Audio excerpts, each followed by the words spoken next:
یہ آپ کو اپلیکیشن فیس جو ہے 3 سال کی پے کرنی ہوتی ہے، اگر تو آپ کا ویزا 3 سال کا آپ نے لینا ہے۔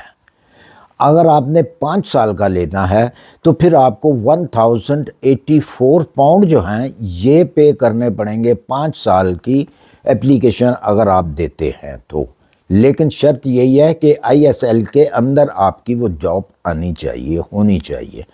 اگر وہ آئی ایس ایل کے اندر نہیں ہے تو پھر تھوڑا سا آپ کو فیس میں اضافہ کرنا پڑتا ہے، وہ 3 سال کی بھی تھوڑی سی زیادہ دینی پڑے گی، تو ظاہر سی بات ہے 5 سال کا اگر آپ ویزا اپلائی کر رہے ہیں تو اس کے لیے بھی آپ کو تھوڑی زیادہ دینی پڑے گی۔ اچھا جی، اس کے بعد آ جاتی ہے دوسری فیس آپ کو جو پے کرنی ہے، جو کہ آئی ایچ ایس کی یعنی کہ میڈیکل کی جو فیس ہے جو آپ پے کرتے ہیں سال کی، وہ آپ کو سالانہ جو فیس ہے وہ آپ کو پے کرنی پڑے گی۔ اس کے ساتھ کوئی تعلق نہیں ہے آئی ایس ایل کا،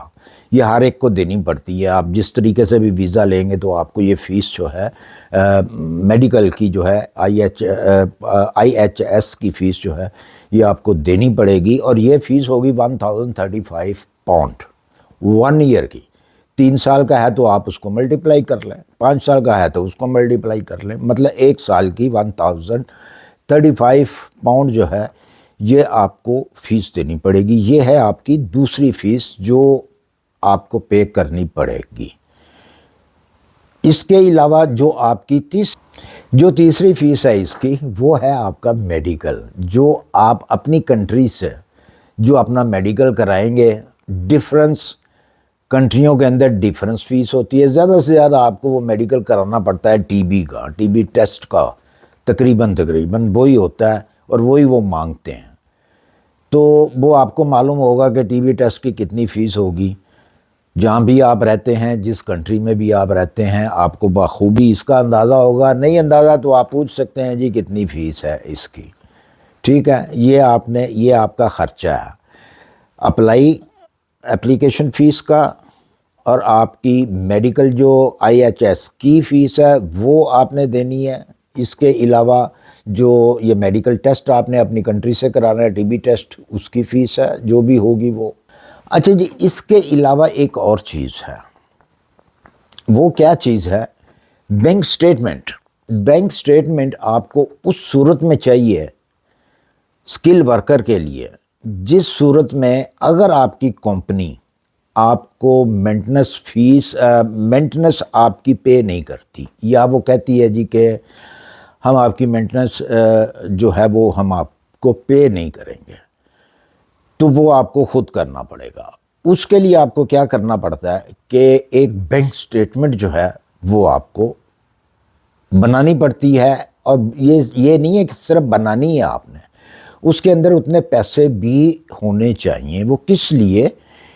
کہ دیکھیں جاتے ہی آپ کو سیلری نہیں مل جاتی، وہ کم سے کم آپ کو ون منتھ کے بعد ملے گی،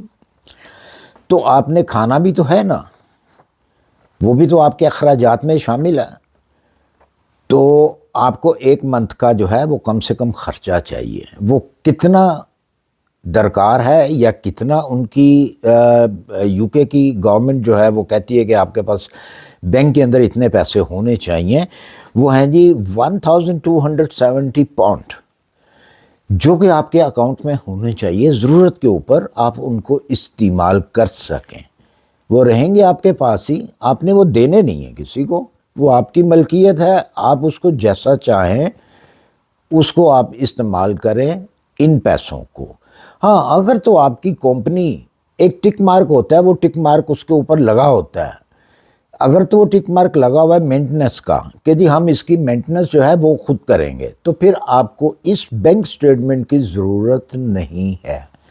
اگر آپ ویسے ہی اپنے پاس کچھ پیسہ رکھنا چاہتے ہیں، یا آپ کے پاس بینک کارڈ ہے جو کہ انٹرنیشنل ہوتے ہیں، وہ ہے تو وہ آپ کی ملکیت ہے، وہ آپ چاہیں تو آپ رکھیں، آپ چاہیں تو آپ نہ رکھیں۔ تو یہ جو 1270 پاؤنڈ ہے یہ آپ کے اپنے ہی ہیں، اگر آپ کے پاس ہیں بھی تو تب بھی آپ کے ہیں، آپ اس کو استعمال کریں یا نہ کریں یہ آپ کے اوپر ڈیپینڈ کرتا ہے۔ اگر تو آپ کی کمپنی مینٹنس سپورٹ آپ کو کرتی ہے تو بڑی اچھی بات ہے، ویسے تقریباً کر دیتے ہیں لوگ، کمپنی جو اچھی کمپنی ہوتی ہیں وہ کر دیتی ہیں۔ اچھا جی، اس کے علاوہ جو آپ کو پے کرنا ہوتا ہے بائیو میٹرک فیس جو ہوتی ہے، آپ کی فنگر پرنٹ، جب آپ نے ویزے کے لیے اپلائی کرنا ہوتا ہے تو آپ کا ایک فنگر پرنٹ بھی ہوتے ہیں۔ اب یہ بھی ڈیپینڈ کرتا ہے کہ آپ کی کنٹری کے اندر ڈائریکٹلی ایمبیسی جو ہے وہ فیس لیتی ہے یا وی ایف ایس جو ہے، ڈفرینس کنٹری ہیں، ڈفرینس کنٹریوں کے اندر، انڈیا کے اندر زیادہ تر وی ایف ایس کو فیس پے کی جاتی ہے، جو کہ 38 یورو کے قریب ہے۔ مطلب ہر ایک کا ایک اپنا جو ہے انہوں نے رولز بنائے ہوئے ہیں کہ جی ہم مطلب وی ایف ایس کے تھرو لیں گے یا امبیسی میں ڈائریکٹ آپ کو فیس جمع کرانی پڑے گی فنگر پرنٹ کی۔ تو ایک تو یہ خرچہ ہے آپ کا 38 یورو کے قریب ہے، یہ آپ اس کو پاؤنڈ میں کر لے، جتنے بھی پاؤنڈ ہوتے ہیں اس پاؤنڈ کے حساب سے آپ نے وہ فیس جو ہے وہ دینی ہے۔ ٹی بی ٹیسٹ ہو گیا آپ کا، یہ آپ کے جناب یہ ٹوٹل آپ کی یہ فیسیں ہیں جو آپ نے پے کرنی ہوتی ہیں ایک یو کے اسکل ورکر کے لیے۔ اب اس میں نے اضافی خرچہ بھی ڈال دیا، تو میں آپ کو ٹوٹل بھی بتاتا ہوں اس کا کہ ٹوٹل کیا ہے۔ اضافی خرچہ میں نے کیا ڈالا اس میں کہ جب آپ اپنا پاسپورٹ ویزے کے لیے اپلائی دیتے ہیں تو وی ایف ایس کے تھرو اگر دیتے ہیں یا کیسے بھی دیتے ہیں، کسی بھی طریقے سے دیتے ہیں، تو وہاں پہ بھی کچھ ادارے بیٹھے ہوتے ہیں، کچھ چھوٹے موٹے آفس ہوتے ہیں، ان کے ذمے آپ لگاتے ہیں جی کہ آپ ہمیں جو ہے وہ اس کا ٹریک سسٹم جو ہے وہ بتاتے رہیں کہ جی ہمارے ویزے کا پروسیس جو ہے وہ کہاں تک پہنچا، آپ ہمیں میل کرتے رہیں یا ہم ٹریک سے دیکھ سکیں۔ اس کی بھی تھوڑی فیسیں ہوتی ہیں، میں نے وہ بھی ڈالی ہیں بیچ میں۔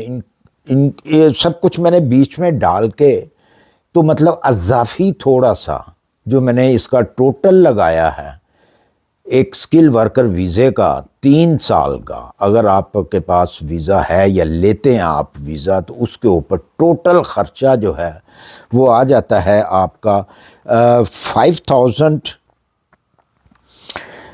5,000 کے لگ بھگ جو ہے یہ آپ کا خرچہ آتا ہے، اگر آپ کی جاب جو ہے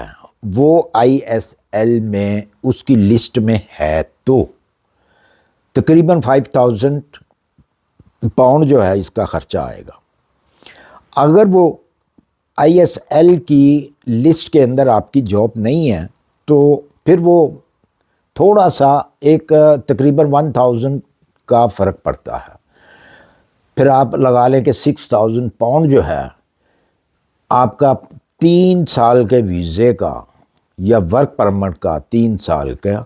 یہ خرچہ آتا ہے۔ 5,000 پاؤنڈ سے لے کے 6 پاؤنڈ تک اس میں اضافی پیسے بھی میں نے ڈالے ہیں، جیسا کہ میں نے بتایا کہ وہ آپ کو پاسپورٹ بھیجنے کا یا آپ کو انفارم کرنے کا جی آپ کا پروسیس جو ہے وہ اس وقت یہاں پہ کھڑا ہے یا وہاں سے چل پڑا ہے یا وہاں سے نکل آیا، تو جناب یہ ہیں ان کے ٹوٹل اخراجات اسکل ورکر کے۔ اور ایجنٹ آپ سے کیا لیتے ہیں وہ آپ زیادہ بہتر جانتے ہیں، بہت لوگوں نے دیے بھی ہیں، بہت لوگ دینے کے چکر میں بھی ہیں، بہت لوگ پوچھ بھی رہے ہیں کہ جی کتنا خرچہ ہے، کتنا خرچہ آ جائے گا۔ تو ایکچول جو نارمل خرچہ ہے، اوریجنل خرچہ ہے، وہ یہی ہے۔ تو اسی کے ساتھ مجھے دیجیے اجازت، اپنی دعاؤں میں یاد رکھیے، اگر میری ویڈیو اچھی لگی ہو، پسند آئی ہو، اسے لائک اور سبسکرائب کر دیا کریں بھائی، تو اس سے مجھے موٹیویشن ملتا ہے میں اور آپ کے لیے اچھی ویڈیو بنا سکوں۔ تو اپنا خیال رکھیے، اللہ حافظ۔